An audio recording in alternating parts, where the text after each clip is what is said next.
സ്വാതന്ത്ര്യദിന സന്ദേശങ്ങൾ സോഷ്യൽ മീഡിയയിലൂടെ ഒഴുകുകയാണ്. എനിക്കും ഒരുപാട് സന്ദേശങ്ങൾ കിട്ടുന്നുണ്ട്. സന്ദേശം അയക്കുന്ന എല്ലാ പ്രിയപ്പെട്ടവർക്കും 1000 നന്ദി. ഒരു സാമ്രാജ്യത്വ ശക്തിയെ നമ്മുടെ ഭാരതത്തിൽ നിന്ന് തുരത്തിയോടിച്ച് നമുക്ക് നമ്മുടെ ഭാരതത്തിന് സ്വാതന്ത്ര്യം നേടിത്തന്ന മഹാത്മാക്കളെ ഒരിക്കൽ കൂടി ഓർക്കുന്ന നേരം. പക്ഷേ ഇവിടെ ഞാൻ ഒരു ചോദ്യം ഉന്നയിക്കുവാൻ ആഗ്രഹിക്കുന്നു.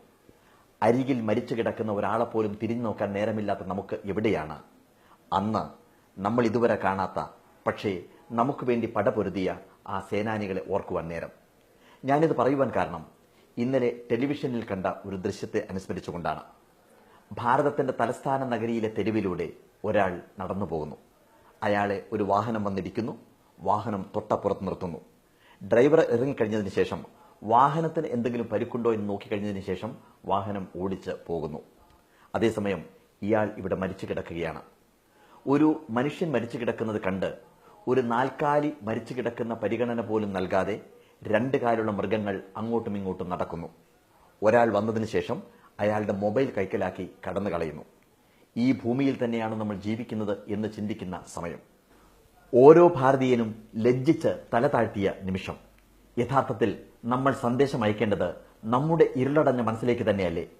ലക്ഷക്കണക്കിന് ആളുകൾ പടവെട്ടി നേടിത്തന്ന സ്വാതന്ത്ര്യം ഇതിനു വേണ്ടിയായിരുന്നു.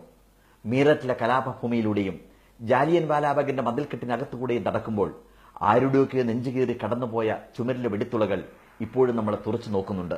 അത് നമ്മൾ മറക്കരുത്. തീർച്ചയായും നമ്മുടെ മനസ്സിന്റെ അന്ധത മാറ്റേണ്ടത് നമ്മുടെ ചുമതലയാണ്. പഞ്ചതന്ത്രത്തിൽ മനോഹരമായ ഒരു കഥയുണ്ട്. ഒരു അന്ധനും ഒരു മുടന്തനും ഘോരമായ ഒരു വനത്തിൽപ്പെട്ടു. ആ വനത്തിന് തീ പിടിച്ചു വരികയായിരുന്നു.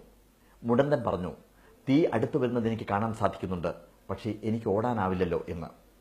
അന്ധൻ പറഞ്ഞു, ചൂട് എനിക്കും അനുഭവപ്പെടുന്നുണ്ട്, പക്ഷേ എങ്ങോട്ട് ഓടണമെന്ന് എനിക്ക് കാണാനാവില്ലല്ലോ എന്ന്.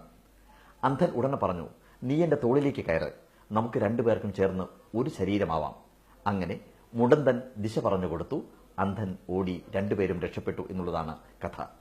തീർച്ചയായും നമ്മൾ നമ്മുടെ കണ്ണ് തുറക്കേണ്ടിയിരിക്കുന്നു. നമ്മുടെ ചുറ്റും ഒരുപാട് നടക്കാനാവാത്ത ആളുകളുണ്ട്. ആ ആളുകളെ ചുമലിലേറ്റേണ്ടത് നമ്മുടെ ചുമതലയാണ്. കണ്ണ് തുറന്ന് കാഴ്ചയോടുകൂടി നമുക്ക് അവരെ രക്ഷപ്പെടുത്താം. മനസ്സിന്റെ കണ്ണ് നമുക്ക് തുറക്കാം.